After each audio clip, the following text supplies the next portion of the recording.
जो भी मसला भाई साहब उठाता था ना, वो अगले दिन अखबार की हेडलाइन होता था। अभी ऐसा समय भी आया कि सरकार ने हमको आंखें दिखाई हो, सरकार ने एक नहीं दो बार मेरे घर में बंदे भेजे हैं। तो आप भी बड़े कम वोटों से आ रहे हैं, तो इसके पीछे क्या लगाते हैं? जो गुटबंदी थी, पाक साफ लोगों को राजनीति में लेकर आइए कि मतलब आपके opposition- हल्के में पैसा चला है।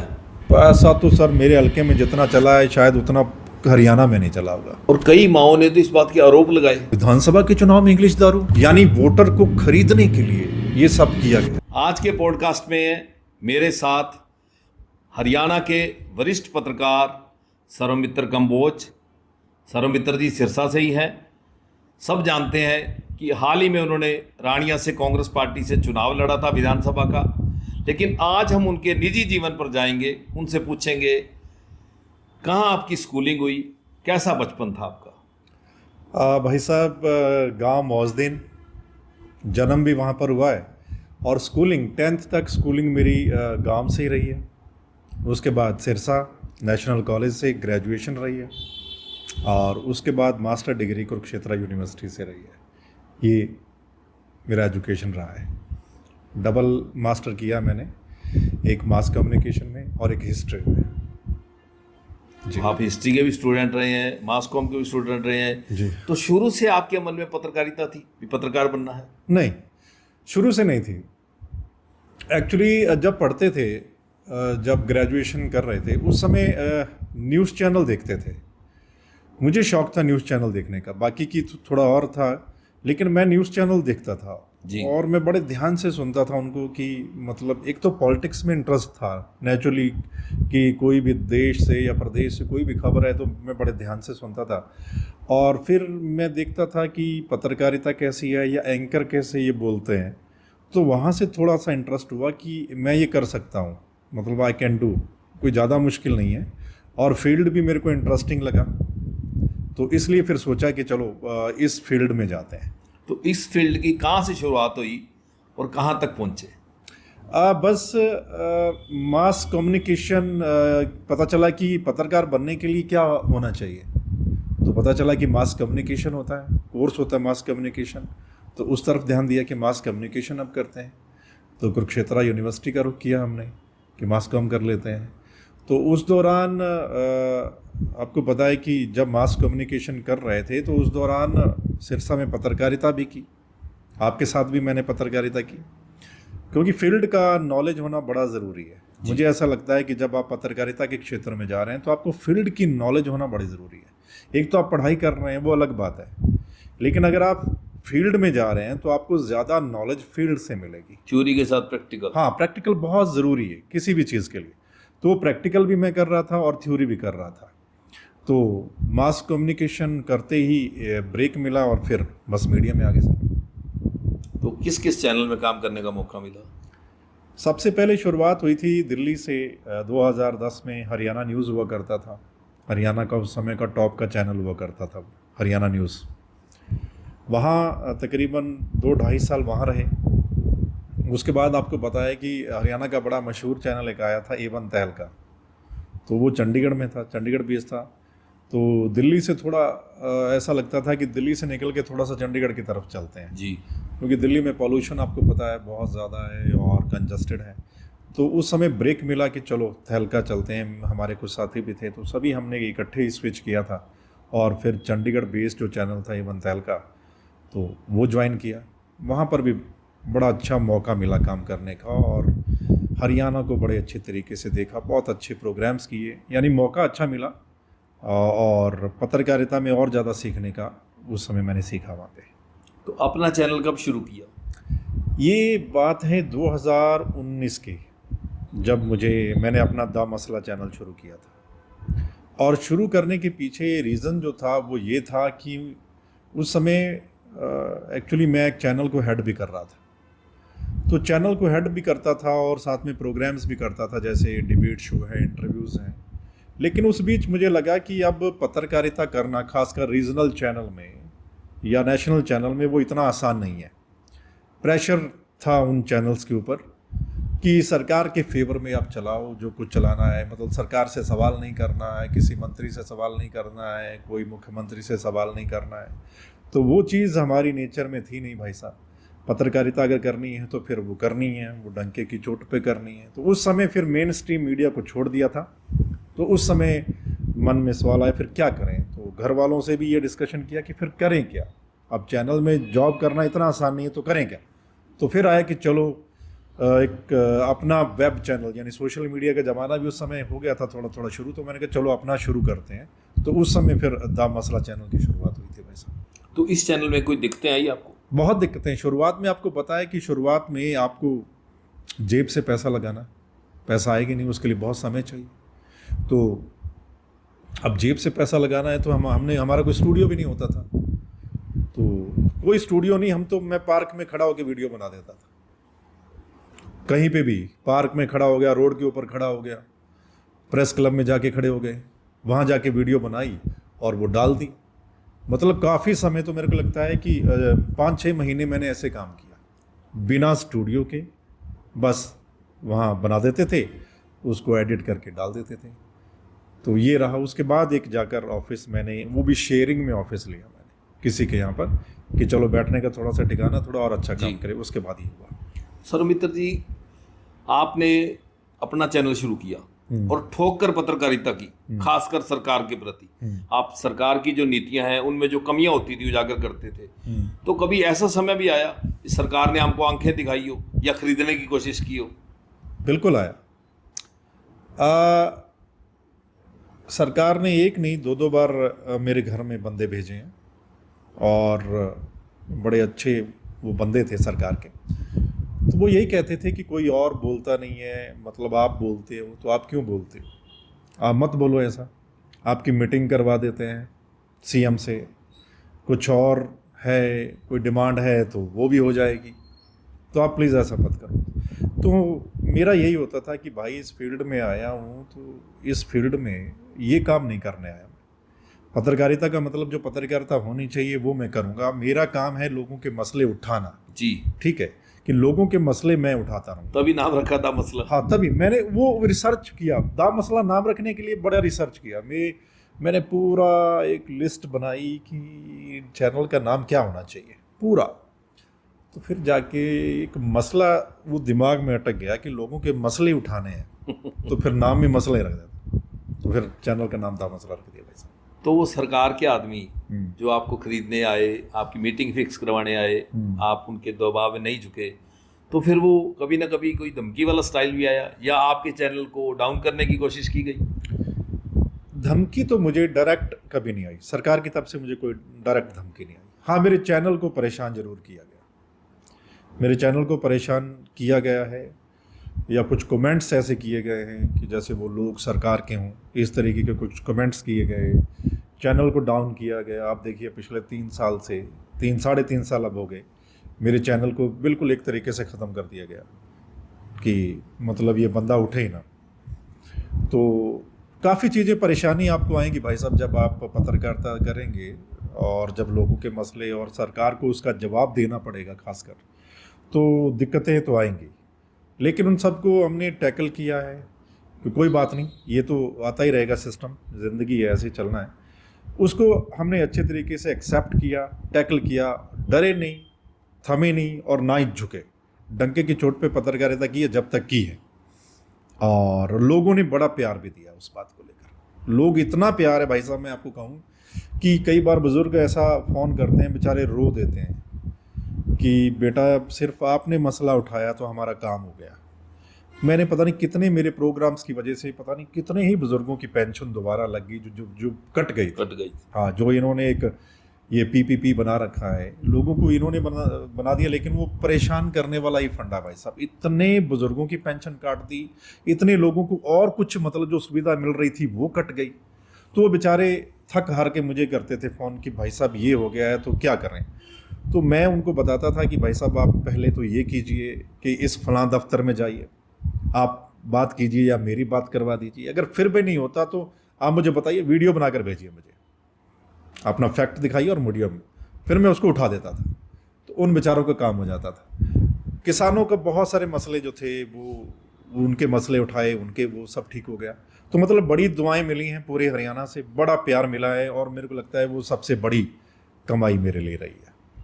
कभी ऐसा समय आया हो आपने कोई मसला ऐसा उठाया हो जिसको बाद में विपक्ष ने विधानसभा में जिक्र किया हो? आप देखिए, मैं जो भी मसला भाई साहब उठाता था ना, वो अगले दिन अखबार की हेडलाइन होता था, और अखबार भी टॉप का अखबार है जो हरियाणा में सबसे ज़्यादा सर्कुलेशन है। वो अखबार की जो हेडलाइन होती थी वो मेरे मसले पे पेश होती थी, और मेरे मसले को लेकर तो बहुत ज़्यादा विधानसभा में मामला उठा है, और बाकायदा विधानसभा में भी उस समय पिछली सरकार के समय वो लोग भी परेशान हो गए थे, क्योंकि ये बंदा थोड़ा सा गड़बड़ कर रहा है। तो उस समय उनकी ओर से मुझे नोटिस भेजने की बात भी हुई थी। मुझे इधर उधर से पता भी चला था, भाई तेरे को ये नोटिस भेजेंगे। तो मैंने कहा कोई बात नहीं, भेजे, मैं उसका जवाब ये तो दूंगा। पत्रकार के लिए गहने हैं। हाँ, ये तो गहने हैं। मैंने कहा भेजे, कोई दिक्कत नहीं, नो प्रॉब्लम, मैं अपनी ओर से बड़े अच्छे तरीके से काम कर रहा हूँ, सही काम कर रहा हूँ, मैं कोई गलती नहीं कर रहा। पर बहुत बढ़िया पत्रकारिता करते करते राजनीति में कैसे प्रवेश हुआ?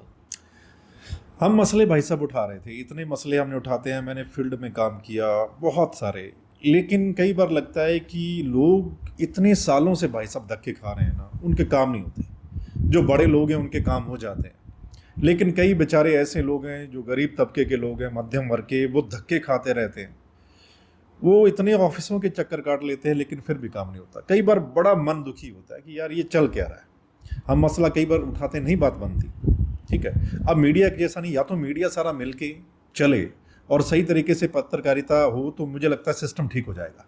हमारे सिस्टम में आपको पता है कितनी कमियां हैं, टू मच कमी है, और भ्रष्टाचार तो इतना बढ़ गया है कि उसके रेट कई गुना बढ़ गए हैं। आम बंदे के तो काम ही नहीं होते। तो उस बात को देख के लगा कि यार मुझे सिस्टम में आना चाहिए। मैं सिस्टम में आता हूँ, और मुझे अगर पावर मिलेगी तो मुझे काम करने हैं। खासकर जहाँ का प्रतिनिधि बनूंगा, मुझे वहाँ काम करने हैं, काम करके दिखाने हैं। और खासकर रानिया हल्का से मैं आता हूँ, तो रानिया इतना पिछड़ा हुआ, आपको पता है। रानिया हल्का वैसे तो वो अगर कहें कि वो ज़मीन बड़ी रिच है, वहाँ के लोग बड़े अच्छे हैं, किसान बहुत अच्छे हैं, लेकिन अगर आप विकास देखें तो बहुत बुरा हाल है जी। आज भी वहाँ के लोग, आज भी इतने गाँवों में पीने का पानी तक नहीं है। तो इतना पिछड़ा हुआ है। मैंने कहा नहीं, मुझे मौका मिलेगा तो मैं अपने हल्के का विकास करूंगा, अपने जिले के बारे में सोचूंगा, इसलिए पॉलिटिक्स में। तो हाईकमान को आपने इतना कैसे कन्विंस कर लिया कि सारे पुराने कांग्रेसियों को छोड़कर टिकट आपको दे दी? मुझे लगता है ये एक क्रेडिबिलिटी थी मेरी, या आप देख सकते, पॉपुलैरिटी थी, लोग पसंद कर रहे थे, लोग जिक्र करते थे, मसला का नाम बहुत था। सर्वमित्र का नाम आते ही लोग कहते थे कि हाँ भाई वो बंदा बहुत वो काम करे ना। तो मुझे लगता है कि पार्टी ने भी सोचा है कि ऐसा एक शख्स अगर हमारी पार्टी में आता है तो नेचुरली पार्टी को भी फ़ायदा होगा, ठीक है। और क्रेडिबिलिटी है बंदे की, बोलने वाला बंदा है, विधानसभा में बोलेगा, मुद्दे रखेगा। मुझे ऐसा लगता है कि वो सारी चीज़ें जो हैं इकट्ठी हुई हैं, और उनको डिज़र्व भी लगा है। उन्होंने बाकायदा पूरे हल्के को देखा भी है पहले, उन्होंने पूरा सर्वे भी करवाया है, ठीक है। तो वो सारा करने के बाद ही उन्होंने कहा है कि yes, Sarvamitra is the candidate for Rania. वो सारी चीज़ें हुई हैं। सर्व जी, पूरे हरियाणा में सारे सर्वे, एग्जिट पोल, पता नहीं क्या क्या था, जो सब बता रहे थे कांग्रेस आ रही है, लेकिन हुआ इसके उल्ट। बिल्कुल ठीक बात कह रहे हैं। एक भी सिंगल पोल, सिंगल सर्वे, कोई मीडिया वाला, इवन गोदी मीडिया भी नहीं कह रहा था कि हरियाणा में बीजेपी की सरकार फिर आ जाएगी। उसके बावजूद भी बीजेपी सरकार बना लेती है, और कांग्रेस की इतनी हवा, मेरे को लगता है कितनी हवा पहले कभी नहीं होगी जितनी हवा इस पर थी, और कांग्रेस रह जाती है। नेचुरली है, उसके पीछे कई सारे फैक्टर भाई साहब रहे हैं, कई सारे फैक्टर हैं, कोई एक फैक्टर नहीं है जी। अभी जो ताज़ा मैं आपको बता दूं जिसके ऊपर कांग्रेस फोकस कर रही है, वो है संगठन। उसके ऊपर काम चल रहा है। राहुल जी एक नया फॉर्मूला लेकर आए हैं संगठन बनाने को लेकर। संगठन भी एक फैक्टर रहा है कि अगर सरकार नहीं बनी तो उसके पीछे संगठन नहीं था, किसी की जवाबदेही नहीं थी, जिम्मेदारी नहीं थी। डिस्ट्रिक्ट लेवल की अगर मैं बात करूं, कोई जिला अध्यक्ष नहीं था, कोई मंडल अध्यक्ष नहीं था, कोई ब्लॉक अध्यक्ष नहीं था, जिम्मेदारी नहीं थी कि किसको जिम्मेदारी देनी है, कौन देखेगा जी। हल्का, कौन देखेगा, टीम क्या है, कौन सी टीम है कांग्रेस के पास जो वहां काम करेगी। तो मुझे लगता है एक जो बड़ा फैक्टर था वो संगठन था, उस पर अब पार्टी ने काम करना शुरू कर दिया है। मुझे लगता है कि आगे आने वाला समय जब संगठन बन जाएगा तो कांग्रेस एक बार फिर उठ खड़ी होगी, और दोबारा फिर कांग्रेसी जो कार्यकर्ता उनमें जोश आ जाएगा। एक कारण तो रहा संगठन। दूसरा, आपको क्या लगता है, आपके सामने तो बहुत बड़े बड़े लोग थे। नहीं, बिल्कुल ठीक बात है। दूसरा, मुझे लगता है कि जो बीजेपी है, इनका एक तरीका है, मैनेज करते हैं ये। पैसा बहुत है इनके पास, टू मच पैसा है, पैसे की कमी नहीं है, पैसे से भी ये बहुत सारे लोगों को मैनेज कर लेते हैं। कांग्रेस है, जैसे कांग्रेस को टिकट एक को मिलेगी, बाकी कुछ लोगों का होता है कि चलो मैं भी चुनाव लड़ता हूं, मैं भी चुनाव लड़ता हूं। तो मुझे ऐसा लगा है कि कांग्रेस में इस बार कई जगह पर जो कुछ ऐसे लोग थे उनको बीजेपी ने मैनेज किया और बड़े अच्छे तरीके से उनको मैनेज किया। वो भी एक वजह रही है कि उस वजह से भी कांग्रेस को बहुत बड़ा नुकसान हो गया है और सरकार बनते बनते हमारी रह गई है। बहुत सारी सीटें भाई साहब ऐसी हैं जहाँ पर बहुत कम मार्जिन से कांग्रेस के कैंडिडेट आ रहे हैं। तो वो एक जहाँ पे कोई मान लीजिए कोई और कैंडिडेट आ गया तो नेचुरली उसका नुकसान कांग्रेस को होगा। तो आप भी बड़े कम वोटों से आ रहे हैं, तो इसके पीछे क्या लगाते हैं? जो गुटबंदी थी? बिल्कुल थी, मतलब हमारे कुछ लोग थे, नेचुरली टीम वर्क होती है। मैं कहता हूँ भाई साहब सब हम इकट्ठे होते तो नतीजा आज कुछ और होता। सरकार भी होती हमारी, हम भी जीत रहे थे, सरकार भी हमारी कांग्रेस की होती। सिरसा जिले में ऑब्जर्वर के पास जो लिस्टें गई थी जिन्होंने इच्छा जाहिर की थी लड़ने की, तो वो रानिया हल्का में सबसे ज्यादा कैंडिडेट थे, 27 कैंडिडेट। हाँ, आपके अलावा 26 और थे। तो क्या उन 26 ने आपका साथ दिया? उसमें से कुछ लोग हमारे साथ थे, कुछ नहीं थे। कुछ लोग ऑपोजिशन के लिए काम कर रहे थे, बिल्कुल, और वो सब जानते हैं, लोग जानते हैं, मुझे कहने की जरूरत नहीं। आप रानिया हल्के के किसी भी वर्कर से पूछ लीजिए, वो बता देगा, बाय नेम बोलेगा, भाई ये था, ये वहां घूम रहा था, ये उसका साथ दे रहा था, ये उसके पैसे बांट रहा था, मतलब ये सब है। हाँ, यहां तक हुआ है। आप देखिए, ये एक नया फंडा आप देखिए मतलब आपके हल्के में पैसा चला है। पैसा तो सर मेरे हल्के में जितना चला है शायद उतना हरियाणा में नहीं चला होगा।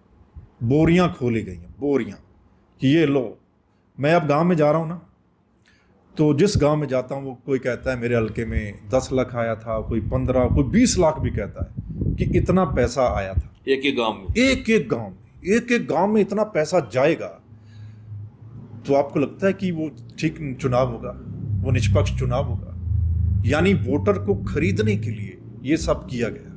तो आपने एक नारा दिया था, धन शक्ति वर्सेस जनशक्ति। हाँ, तो वो नारे का असर नहीं हुआ? नहीं, जनशक्ति तो हुई। आप देखिए हमें कितने दिन मिले, 15-16 दिन मिले मुझे, सिर्फ 15-16 दिन। 15-16 दिन में इतने लोग हमारे साथ जुड़े भाई साहब, बहुत ज्यादा। और सामने कौन है? जिनका गढ़ है, वो उस परिवार से आते हैं जिनका चल रहा है और जिनके पास पैसे की कमी नहीं, पैसा बहुत सारा है, जिनके पास टीम है, जो सदियों से इलेक्शन लड़ते आ रहे हैं, उनको एक एक चीज का पता है। और हम बिल्कुल नए, कम समय मिला, कोई टीम नहीं, कोई मैनेजमेंट नहीं, पैसा भी नहीं, उसके बावजूद भी हम इतने क्लोज चले गए। ये बहुत बड़ी बात है। हल्के के लोग कह रहे हैं कि भाई साहब आपकी हार नहीं है, आप बहुत कम जीते। वोटों से आ रहे हैं। और ये बोला आइए हमारी हार नहीं है, हम जीत रहे हैं, ठीक है।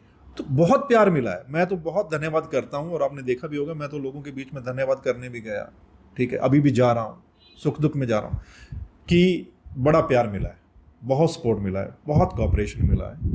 तो इसलिए मैं तो रानिया हल्के का बहुत धन्यवाद करता हूं। आपने बात की भी आपके हल्के में इतना पैसा बटा है जितना पूरे हरियाणा में नहीं बटा होगा। तो ये भी चर्चा है कि नशा भी बड़ा बटा।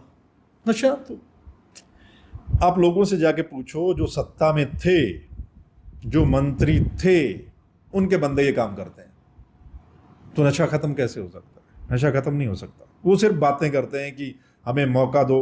आपने देखा होगा 6 साल पहले जब पिछला चुनाव हो रहा था, तो ये जो लोग थे सत्ता में पिछले 5 साल, ये उस समय कह रहे थे हमें मौका दो, हम नशा खत्म कर देंगे सिरसा से। मौका मिला, सरकार में मंत्री बने, बड़े बड़े पद इनके पास थे, फिर भी आप देखिए नशा कितना बढ़ गया। तो इन्होंने नशा खत्म नहीं करना, सिर्फ बातें बोलनी है। यानी युवाओं को खत्म करना है, नशा नहीं खत्म करना, युवाओं को खत्म करना है, जवानी को खत्म करना। उनको पता है ये जवान लड़के, ये जागरूक लड़के हैं, इनको पता है ये जागरूक, अगर ये पढ़ लिख जाएंगे तो ये इनको नुकसान करेंगे। इसलिए उस जवानी को खत्म करना है इन लोगों ने। नशा बहुत है भाई साहब, आप देखिए रानिया में, डबवाली, कालावाली, सिरसा, पूरे जिले में आप देखिए कितना नशा है और कितने ही हमारे नौजवान इसकी भेंट चढ़ चुके हैं। और कई माओ ने तो इस बात के आरोप लगाए कि सरेआम लोग पता है भी कौन लोग बेच रहे हैं, कौन लोग सारा नेक्सस चला रहे हैं, लेकिन पुलिस कुछ नहीं कर रही। बिल्कुल, आप देखिए, मैं जब प्रचार में जा रहा था तो मैं कई घरों में गया जिनके बच्चे खत्म हो गए थे। मैं स्पेशली उनके घर में जरूर गया। जिनके बच्चे नशे की वजह से गए, तो उनके जो माँ बाप है मुझे ये कहते थे कि बेटा हमारी कोई डिमांड नहीं है, हमें कुछ नहीं चाहिए, नशा खत्म करवा दो, हमारा बच्चा तो चला गया, किसी और का बच्चा ना जाए। तो उनकी एक ही डिमांड थी, इस हल्के से नशा खत्म करवा दो। और उससे पहले आप देखिए कि मैं तो 2 साल पहले स्पेशल रिपोर्ट करने आया था रानिया में कि नशा जो इतना बढ़ रहा है, और मैं उन मोहल्लों में जब गया तो मतलब इतना दुख होता है, नौजवानों के शरीर गले सड़े पड़े, किसी घर से एक गया है, किसी घर से दो गए हैं, दो ब्रदर, सगे ब्रदर गए हैं, मतलब इतनी बुरी हालत। और सबको पता कौन बेचता है, उनको सब पता कौन यहाँ बेचने आता है, किसका बंदा है, लोग सरेआम नाम लेते हैं, लेकिन वो कहते हैं कि एक बार पकड़ के ले जाते हैं, 2 घंटे में फिर वो छूट के आ जाता है। ये चल रहा था वहाँ पे। हमारी धर्म नगरी है, सिरसा को धर्म नगरी के नाम से जाना जाता है, लेकिन अगर मैं बात करूं तो 5 विधानसभा क्षेत्रों में नशा इतना ज्यादा बढ़ गया है कि इसको रोक पाना मुश्किल हो रहा है। बहुत मुश्किल है। जब तक सिस्टम नहीं चाहेगा, जब तक सरकार नहीं चाहेगी तो नशा नहीं रुकेगा। सरकार चाहे तो ये सब कुछ रुक सकता है। सरकार क्या कर रही है आप देखिए, आप रोज देखते होंगे, हर हफ्ते में जो हमारे मुख्यमंत्री साहब हैं वो एक साइक्लोथॉन रैली निकालने पहुंच जाते हैं जिले में जी। उस प्रोग्राम पे करोड़ों रुपया बर्बाद हो रहा है हमारा, हरियाणा का, हमारे लोगों का पैसा है जी। इतने सारी साइकिल, उन पे पैसा, टी शर्टें बनवा ली, अच्छा लोगों को इकट्ठा कर लिया, उनके जो नेता फोटो खिंचवाने के लिए वहाँ पहुँच जाते हैं, सीएम के साथ हमारी बस फोटो आ जानी चाहिए साइकिल पे। ये साइकिल रैली निकालने से नशा थोड़ा खत्म हो जाएगा भाई साहब, कि आपने जिले में एक गेड़ा दे दिया कि नशा खत्म करना है, ऐसे नशा खत्म हो जाएगा? नशा खत्म करना तो आपको पता है, अब आपकी सीआईडी को पता नहीं है, आपकी इंटेलिजेंस को पता नहीं है कि नशा कौन बेचता है। एक एक चीज जब लोगों को पता है तो इनको नहीं पता, सब पता है, लेकिन रोकना नहीं है, दिखावा करना, बस दिखावा करना, देखिए हम ये कर रहे हैं, हम वो कर रहे हैं, ये कर रहे हैं, यानी करोड़ों रुपया बर्बाद करना है, खत्म नहीं करना है। सरकार चाहे, प्रशासन चाहे तो सब कुछ हो सकता है भाई साहब। एसपी अगर चाहे ना तो सब कुछ ठीक हो सकता है सर। मैं हरियाणा पंजाब की बात नहीं करता, मध्य प्रदेश सरकार ने एक फैसला लिया कि जिस जिले में जिस एसपी, जिस थानेदार के एरिया में नशा पकड़ा जाएगा, नशा बिकता नजर आएगा, उनकी इंक्रीमेंट रोक ली जाएगी, उनकी प्रमोशन रोक ली जाएगी, और कुछ दिन भी नहीं पड़े वहां नशा खत्म हो गया। ऐसे कठोर फैसले तो लेने पड़ेंगे, एक स्ट्रेटजी होती है। हमने कोई भी काम करना है तो हमारे पास एक तरीका है, एक रोड मैप है, एक स्ट्रेटजी है, लेकिन यहाँ हमारी हरियाणा की सरकार के पास ऐसा कुछ भी नहीं है, कोई रोड मैप नहीं है, कोई स्ट्रेटजी नहीं है, फिजूल खर्ची हमने करनी है। जैसा आप कह रहे हैं ऐसा तरीका अपना दो, पुलिस वालों पे, प्रशासन पे जब ऐसा कुछ आप तरीका अपनाएंगे तो अपने आप काम ठीक होने लग जाएगा। उनको पता नहीं है, उनको सब पता है, कौन क्या कहाँ कर रहा है, किसकी गाड़ी में जा रहा है, कौन बेच रहा है, किसके साथ संबंध है, लेकिन नहीं, कुछ नहीं होगा, यहाँ पे सिर्फ दिखावा चलेगा। सौरभ जी, हार के बाद अक्सर नेता निराश होकर घर बैठ जाते हैं, लेकिन आप अभी अपने हलके में पूरे सक्रिय हैं। पूरा, मैं तो उस समय थोड़े दिनों बाद ही मैंने लोगों के पास मैंने जाना शुरू किया। एक बार तो निराशा आई होगी? थोड़ा निराशा तो जरूर आई है कि हम सोच कर आए थे। मैं भाई साहब, मैं ना पॉलिटिक्स में अगर आया हूँ तो मेरे पास एक विजन है जी। अपने को कोई शौक नहीं पॉलिटिक्स में आने का। जितना पत्रकारिता में मुझे नेम फेम मिला है उतना शायद पॉलिटिक्स में मुझे ना मिले जी, क्योंकि पॉलिटिक्स में आपको आलोचक ज़्यादा होते हैं, मतलब इतना ज़्यादा आपको वो करना पड़ता है, बहुत ज़्यादा।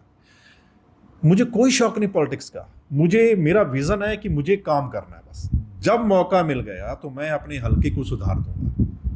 मैं लोगों के काम, जो छोटे मोटे काम के लिए वो बेचारे धक्के खाते फिरते ना, ऐसा नहीं होगा, बहुत अच्छे तरीके से काम होगा, सब कुछ ये सोच के आया हूँ। निराशा हुई कि मैं बड़ी उम्मीद लेके आया था और लोग चुनेंगे कि कम से कम एक बोलने वाला बंदा है, ईमानदार बंदा है, उनकी बात रखेगा, लेकिन इलेक्शन में आपको पता है कई सारे फैक्टर जो हैं वो काम करते हैं, तो निश्चित तौर पर थोड़ी निराशा जरूर हुई, लेकिन एक उम्मीद जगी कि मैं पहली बार आया हूँ, मेरा कोई परिवार पॉलिटिक्स में नहीं है, आज तक कोई हम इलेक्शन नहीं लड़े हैं, हमारे आसपास का कोई रिश्तेदार भी नहीं लड़ा है, पहली बार आया, 15 दिन मिले, फिर भी लोगों का इतना प्यार मिल गया, इतना सपोर्ट लोगों का, तो उम्मीद बनी कि यस करेंगे, कोई बात नहीं, थोड़ा समय लग सकता है। तो उसी सपोर्ट को कायम रखेंगे, अगला चुनाव लड़ेंगे? बिल्कुल, या हल्का बदल लेंगे? नहीं, बिल्कुल हल्का नहीं बदलेंगे। रानिया अपना हल्का है, मेरा गांव वहाँ पर है, मेरे इतने साथी वहाँ पर हैं, काम करना है वहाँ के लिए। सबसे बड़ी बात है कि रानिया को ज़रूरत है काम करने वाले की। पिछले दिनों राहुल गांधी आए, चंडीगढ़ में बैठक ली, संगठन बनाने के निर्देश दिए। फिलहाल ऑब्जर्वर की टीम सिरसा आई हुई है, आपके हल्के में भी बैठक हुई, उस सब पे छोटा सा कंक्लूड कीजिए। बिल्कुल, राहुल गांधी जी ना बहुत अच्छा एक फॉर्मूला लेकर आए हैं संगठन को लेकर। गुजरात से शुरुआत हुई है, गुजरात में ऑलमोस्ट ये थोड़े समय में कंप्लीट हो जाएगा। उसके बाद मध्य प्रदेश में गए हैं, फिर हरियाणा में आए हैं। एक ही बात है कि हम जो जिला अध्यक्ष बनाएंगे, सबसे पहले जिला अध्यक्ष वो जो पार्टी के साथ खड़े हों, पार्टी के लिए काम कर रहे हों, पिछले कुछ सालों से पार्टी के प्रति कमिटेड हों, उनका चुनाव करें। चुनाव कैसे होगा कि लोगों से राय लो। लोगों से राय लेने के लिए एक ऑब्जर्वर्स की टीम बनाई है, जिसमें एक एआईसीसी का ऑब्जर्वर है और 3 पीसीसी के ऑब्जर्वर है। जी। हर जिले में अलग टीम जा रही है, हर विधानसभा हल्के में जा रहे हैं वो। वहां से लोगों को एक एक बंदे की राय लें। कल रानिया में प्रोग्राम था, 550-600 लोग थे, लेकिन एक एक बंदे की उन्होंने राय ली भी कौन होना चाहिए। ऑब्जर्वर पूरा टाइम दे रहे हैं। पूरा टाइम दे रहे। वो कहते हैं जो मर्जी लेकर आओ, हमें कोई दिक्कत नहीं, हम बैठे रहेंगे, रात के 8 बजे तक बैठे रहेंगे, हम सभी की बात सुन के जाएंगे। वो बाकायदा नोट कर रहे हैं कौन होना चाहिए, क्यों होना चाहिए, ये सारी चीज़ें वो पता कर रहे हैं। मुझे लगता है अगर अच्छा फीडबैक गया अच्छे तरीके से, मुझे लगता है जब आएगी लिस्ट आएगी तो कांग्रेसियों का जोश फिर वापस आ जाएगा, जो अभी थोड़ा सा निराश हो। 8 महीनों में सीएलपी का लीडर नहीं बना पाए, उसके पीछे क्या वजह है? उसके पीछे कई कारण हो सकते हैं कि संगठन की शुरुआत हम कैसे करें, ऊपर से करें या नीचे से करें। इस पे रिसर्च मेरे को लगता है चलती रही है। कई मीटिंग्स हुई हैं, हमारी भी मीटिंग्स हुई हैं, कभी दिल्ली में, कभी चंडीगढ़ में। तो हो सकता है ये जो नया फार्मूला आया है कि चलो शुरुआत हम नीचे से करते हैं, जिला अध्यक्ष से शुरू होते हैं और फिर ऊपर ऊपर ऊपर हम जाते हैं, तो ये एक नया तरीका है। देखते हैं थोड़े दिनों में वो भी आ जाएगा। तो कांग्रेस की सरकार ना आने की वजह है शैलजा की चुप्पी या हुड्डा साहब का ओवर कॉन्फिडेंस, क्या मानते हैं? बहुत सारे फैक्टर हैं निश्चित तौर पर भी। जब हम हमारी एक ऐसी, आपने अपने हल्के में मैडम शैलजा का दौरा क्यों नहीं करवाया? मैंने बड़ा अप्रोच किया था मैडम को। मैंने कहा था कि मैडम आप एक बार आइए, आपका लोकसभा हल्का है, आपको तो यहाँ पे और ज़्यादा समय देना चाहिए। लेकिन मैडम नहीं आए, पता नहीं क्यों नहीं आए। अगर वो आते तो शायद रिजल्ट कुछ और होता। मैंने कोशिश की थी, ईमानदारी से कोशिश की थी, मतलब पूरा रानिया जानता है। और सिर्फ मैंने नहीं, बहुत सारे हमारे और साथियों ने कोशिश की थी। दीपेंद्र जी, हुड्डा साहब खुद आपके लिए पूरा प्रचार करके गए। हाँ, बड़ा अच्छा प्रचार रहा हमारा। उन्होंने रोड शो किए हैं, उन्होंने रैलियाँ की हैं, बहुत अच्छा। और पंजाब के नेता आए हैं मेरे लिए, बड़े बड़े नेता जो पंजाब के आए वो मेरे लिए आए हैं। तो मतलब लोग चाहते थे कि यहाँ से सौरमित्र जीते, तो उसके लिए वो कोई और कसर नहीं छोड़ना चाहते थे। तो उसके लिए हमने कोशिश की है। मतलब आपका दावा है अगर मैडम शैलजा अगर आ जाती, आपके लिए प्रचार करती, तो शायद रिजल्ट कुछ और होता। हाँ बिल्कुल, लोग बोलते हैं। अब मैं लोगों के बीच में जा रहा हूँ, आप किसी से पूछ लीजिए रानिया, आप जब आप जाएंगे ना, किसी से पूछ लीजिए, वो लोग यही कहेंगे कि हाँ अगर वो आ जाते तो नतीजा और होना था। तो खरीदो फरोख्त भी फेल हो जाती। बिल्कुल फेल हो जाती।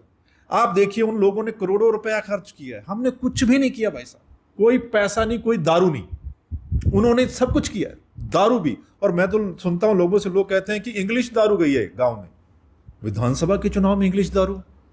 वो कहते हैं भाई आज तक हुआ नहीं, हमारी यहाँ अंग्रेजी शराब आई है और पैसा तो ऐसे बटा है बोरियों में जैसे आता है।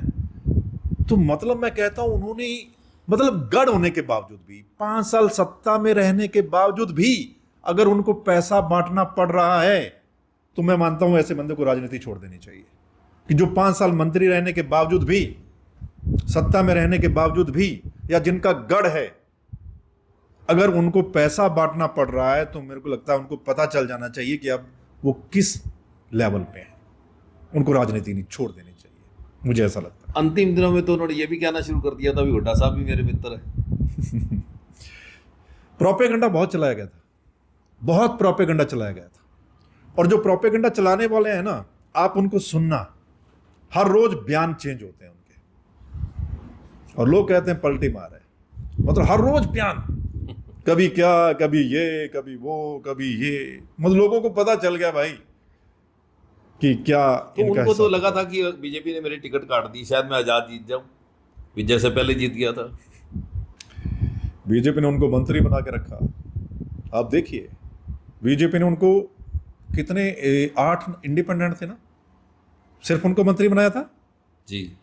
एमपी की टिकट भी दी, एमपी टिकट दी तो विधायक की चली गई जी, विधायक की जाने के बाद भी मंत्री बना के रखा। बिल्कुल।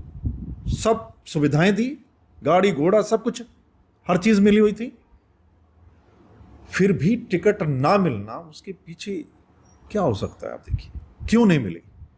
बीजेपी ने क्यों नहीं दी? अगर बीजेपी को लग रहा था कि ये बंदा जीत सकता तो वो दे देते टिकट। बीजेपी तो पूरा सर्वे करके देती है ना टिकट, पूरा ताम झाम देख के टिकट देती है ना। अगर उनको कोई कैंडिडेट जीतने वाला लग रहा है तो वो क्यों छोड़ेंगे जी। वो तो पटक से टिकट देंगे, हाँ भाई ये टिकट ले और चल लड़। कुछ तो होगा, उनको यही लगा होगा ना भाई नई बात बनने वाली, तो टिकट गई। तो अब जो बंदा 5 साल मंत्री रहा हो, अब पार्टी से टिकट नहीं मिली, तो अब अगर वो चुनाव नहीं लड़ेगा तो होता ही है, चलो लड़ते हैं। 1987 के बाद 2019 में वो आजाद जीते। 32 साल वो चुनाव लड़ते रहे लेकिन हारते रहे, फिर भी उन्होंने निराश नहीं हुए, जोश कायम रखा। आजकल वो फिर एक अभियान चला रखा है, यमुनानगर से शुरुआत की है, पूरे हरियाणा में घूम के अपने वर्कर से पूछ रहे हैं कि मुझे अब आगे क्या स्टैंड लेना चाहिए, किस पार्टी में जाना चाहिए। यमुनानगर भी वर्कर हैं? मेरे को तो बड़ा अचंभा होता है कि यमुनानगर में भी वर्कर है, कमाल हो गया। पॉलिटिक्स में भाई साहब कई बार ना ये कुछ नेता है ना कुछ भी बोल देते हैं। हम तो खैर जर्नलिस्ट रहे हैं, हमें इनका सब पता है, कुंडली सब जानते हैं।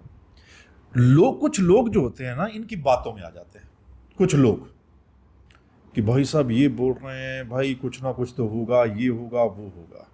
इनको लगता है कि मैं लोगों को ना बहका लूँगा, मैं ऐसी बात करके शायद फिर लोग जुड़ जाएंगे मेरे साथ, फिर आ जाएंगे, एक कारवां बन जाएगा, फिर बात बन जाएगी। लेकिन अब लोग सियाने भी बहुत होंगे, सोशल मीडिया आने के बाद लोग सियाने भी बहुत हो गए हैं। इनकी एक एक एक्टिविटी को देखते हैं, इनके एक एक बयान को देखते हैं कि भाई ये लोग क्या हैं। किसी नेता को अगर मौका मिल जाता सत्ता में रहते हुए, आपको अच्छे महकमे मिल जाते हैं, फिर भी आपकी क्रेडिबिलिटी लूज हो जाती है हल्के में ही, तो फिर आपके पास बचा क्या है? किसी दूसरे हल्के में क्या बचा है? आपके खुद के हल्के में ही नहीं बचा, वहां पे आप लूज कर गए। ठीक है, वहां लोगों से जाके पूछो कि कितना परेशान कर दिया उन्होंने, कितना तंग हो गए उनसे, पैसा क्यों बांटना पड़ा। रानिया में आपने नशे की बात की, तो रानिया में पिछले दिनों भू माफिया भी बड़ा सक्रिय रहा, उस पर क्या कहना आपका? सरकार है जी, सरकार ने खुला छोड़ रखा है, भी आ जाओ लगे रहो। सरकार को देखना चाहिए ना ये चीज। चुनाव आयोग को जो आपने शिकायतें की थी उसका क्या रहा? नहीं, बहुत अच्छा। जो मेरा अभी पिटीशन था उस पर माननीय सुप्रीम कोर्ट ने बहुत अच्छी एक टिप्पणी की है, कमेंट किया है, और पूरे देश में मेरी पहली ऐसी पिटीशन थी जिस पे इतना बड़ा कमेंट जी माननीय चीफ जस्टिस ऑफ इंडिया की ओर से आया है। आपको याद होगा मैंने चेकिंग एंड वेरिफिकेशन के लिए अप्लाई किया, लेकिन चेकिंग एंड वेरिफिकेशन प्रोसेस के दौरान जब पहली ईवीएम खुलती है तो वो डाटा मेरे को नहीं दिखाया जाता। वो कहते हैं कि हम आपको डाटा नहीं दिखाएंगे जी, मेरे सामने वो डाटा को डिलीट कर देते हैं कि ये डाटा नहीं दिखाएंगे, ये डिलीट है, आप नया वोट करवा लीजिए, 100-200 करवाना और फिर वो देख लीजिए। मैंने कहा मैं ये नया मोक पोल करवाने थोड़ा आया हूँ, मैंने किस लिए चेकिंग एंड वेरिफिकेशन करवाई है, पैसे भी भरे हैं, उसके पैसे भी लगते हैं। चेकिंग एंड वेरिफिकेशन का मतलब है मुझे दिखाइए उसमें है क्या, ईवीएम और ईवीएम पे लोगों को शक है ना, तो आप मुझे दिखाइए जी। ठीक है आपका प्रोसेस सारा, क्या नहीं दिखाया। मैंने उसी समय रुकवाया, एक ईवीएम के बाद ही प्रोसेस को रुकवाया। मैंने कहा ये तरीका आपका ठीक नहीं है, आप माननीय सुप्रीम कोर्ट के निर्देशों के मुताबिक ये सब नहीं कर रहे हैं। मैंने वो लिखा, उस पे जिला निर्वाचन अधिकारी के साइन लिए, वो बेस था। मैं माननीय सुप्रीम कोर्ट में गया और माननीय सुप्रीम कोर्ट ने उस पर इतनी बड़ी टिप्पणी की, चुनाव आयोग को फटकारा कि how can you delete the data, you cannot delete the data and you cannot reload the data in that machine। मतलब सरेआम इनको फटकार लगी, क्या कर रहे हैं आप लोग। नहीं, आईवश था बिल्कुल, और लोगों को अब सब पता चल गया है। चुनाव आयोग एक तरफ कहता है कि हम बिल्कुल पाक साफ हैं, कोई चैलेंज कर दे हमें हम दिखा देंगे। भाई मैंने तो अप्लाई किया, आप दिखा दो, बकायदा फीस भरी, बकायदा फीस भरी, आप दिखा दो, लोग संतुष्ट हो जाएंगे।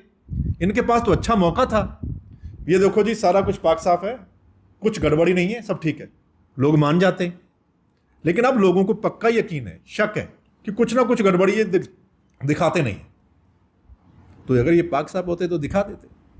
मतलब बहुत बड़ा है। तो सरकार को क्या मतलब था? आप वहां तो विधायक आए एनएलडी के थे, अगर वो दिखा भी देते तो फर्क तो उनको पड़ना था। भाई साहब अगर ईवीएम में गड़बड़ी निकलेगी तो कोई भी हो, किस पे बात आएगी? पूरे देश में जाएगी वो बात। अगर कुछ भी उसमें गलत मिलता है तो पूरे देश में बात जाती है कि गड़बड़ी है। बस लोग तो पहले ही चर्चा करते हैं। लोग तो पहले ही चर्चा करते हैं कि ये चीज हो गई, तो उस चीज को ढकना है, उसको ढक के रखना है, उसको लोगों को दिखाना नहीं है। ये लोगों को पता चल गया है और लोगों के दिमाग में है कि हाँ ये गड़बड़ी है, करते हैं ये लोग। कुछ और हमारे दर्शकों से कुछ बात साझी करना चाहें? मैं तो बस यही कहूँगा कि सिस्टम हमारा जो है उसमें बहुत करप्शन है और आम लोग इस चीज़ को फेस कर रहे हैं। क्योंकि मुझे इतने लोग फ़ोन करते हैं कि भाई साहब फलां दफ्तर में जाते हैं, पैसा मांगते हैं, पैसे से काम होता है, और वो करप्शन के रेट कई गुना बढ़ गए हैं। मैं लोगों से यही अपील करूँगा कि भाई पाक साफ लोगों को राजनीति में लेकर आइए। जब इलेक्शन हो रहा होता है तो आप उस समय जात पात धर्म मत देखिए। उस समय आप उस कैंडिडेट को जिताइए जिसमें दम है, जो ईमानदार हो, जो आपकी लड़ाई लड़ने वाला हो, जो विधानसभा में आपके मुद्दे रखने वाला हो। ऐसे बंदे को आप राजनीति में लेकर आइए, नहीं तो हमारा सिस्टम जो है ना ये ऐसे चलता रहेगा, इसमें सुधार होने वाला नहीं है और आम लोग जो हैं वो परेशान होते रहेंगे, ऐसे ही चलता रहेगा। तो मेरी लोगों से बड़ी अपील है, मैं मीडिया से भी कहूँगा कि मीडिया अगर सही तरीके से काम करे, सिर्फ मीडिया, तो सिस्टम ठीक हो जाएगा। मीडिया को हम चौथा स्तंभ कहते हैं, तो चौथा स्तंभ अगर ठीक काम कर देगा तो वो सिस्टम जो है वो ठीक काम करेगा, पॉलिटिक्स भी ठीक काम करेगी और अपने आप सब ठीक काम हो जाएगा। तभी मैं कहता हूँ कि मीडिया अपनी जिम्मेदारी निभाए, ठीक काम करें, और दूसरा लोग वो भी अपनी जिम्मेदारी समझे और अच्छे लोगों को पॉलिटिक्स में लेकर, अच्छे लोग तभी आएंगे ना। लोग बड़ा कहते हैं कि यार राजनीति बहुत गंदी चीज़ है, आपको नहीं जाना चाहिए। मुझे भी लोगों ने बड़ा कहा राजनीति बड़ी गंदी चीज़ है, राजनीति बड़ी टेढ़ी चीज़ है, क्या बनेगा आपका? तो मैं एक ही कहता हूँ, तो फिर मतलब अच्छे लोगों को आने नहीं चाहिए, कोशिश ही नहीं करनी चाहिए। अच्छे लोग आएंगे तभी गटर की गंदगी साफ होगी। हाँ, तभी तो साफ होगी वो राजनीति। अगर आप यही सोचेंगे नहीं नहीं मुझे नहीं जाना यार, राजनीति तो ऐसी है वैसी है, ये बात नहीं बनेगी, तो फिर राजनीति ठीक कैसे होगी? जब अच्छे लोग आएंगे तभी तो बात बनेगी। तभी मैं लोगों से कहता हूँ कि भाई थोड़ा सा देखिए, समझिए, ऐसे नहीं कि फलां परिवार है, फलां धर्म है, हमारी जाति से है, ये है वो है, चलो जी लग जाओ पीछे। अरे यार, आप 5 साल के लिए चुन के भेज रहे हैं किसी को, वो आपका प्रतिनिधि है हल्के का, उसने आपकी आवाज़ वहाँ पे रखनी है, वहाँ चुप करके नहीं बैठना। मैं विधानसभा में देखता हूँ कई लोग तो चुप करके बैठे रहते हैं, आवाज़ उठाने का मतलब उनको पता ही नहीं। तो आप किसको चुन के भेज रहे हैं? जो आपकी आवाज़ उठाएगा, आपकी लड़ाई लड़ेगा, आपके बच्चों की लड़ाई लड़ेगा, आपकी सड़क की लड़ाई लड़ेगा, आपके सीवर की पानी की लड़ाई लड़ेगा, उसको भेजना है? या फिर जो चुपचाप बैठा रहेगा और आपकी फ़ोन भी नहीं सुनेगा? आप चुन लेते हैं और उसके बाद वो आपका फ़ोन भी नहीं सुनेगा। तो ये लोगों को डिसाइड करना है कि भाई आप फैसला ले लीजिए, नहीं तो फिर आप इंतज़ार करते रहेंगे और सिस्टम जो है ना वो ऐसे काम करता रहेगा। तो ये थे हरियाणा के वरिष्ठ पत्रकार सर्व मित्र, जिनका नारा रहता है अपने चैनल में सबका मित्र सर्व मित्र, जैसे उनके नाम से ही जाहिर है। उन्होंने खुलकर हमारे साथ चर्चा की, अपने निजी जीवन के बारे में बताया, वहीं उन्होंने रानिया चुनाव को लेकर जो गड़बड़ झाले हुए थे उन पर भी पूरी रोशनी डाली और खुलकर अपने विचार रखे। हम उनके उज्जवल भविष्य की कामना करते हैं और आप सबसे अनुरोध करते हैं चैनल को लाइक कीजिए, कमेंट कीजिए, शेयर कीजिए और हमें सपोर्ट कीजिए। सर्व मित्र जी, आपका बहुत बहुत धन्यवाद। बहुत बहुत थैंक यू भाई साहब, थैंक यू सो मच।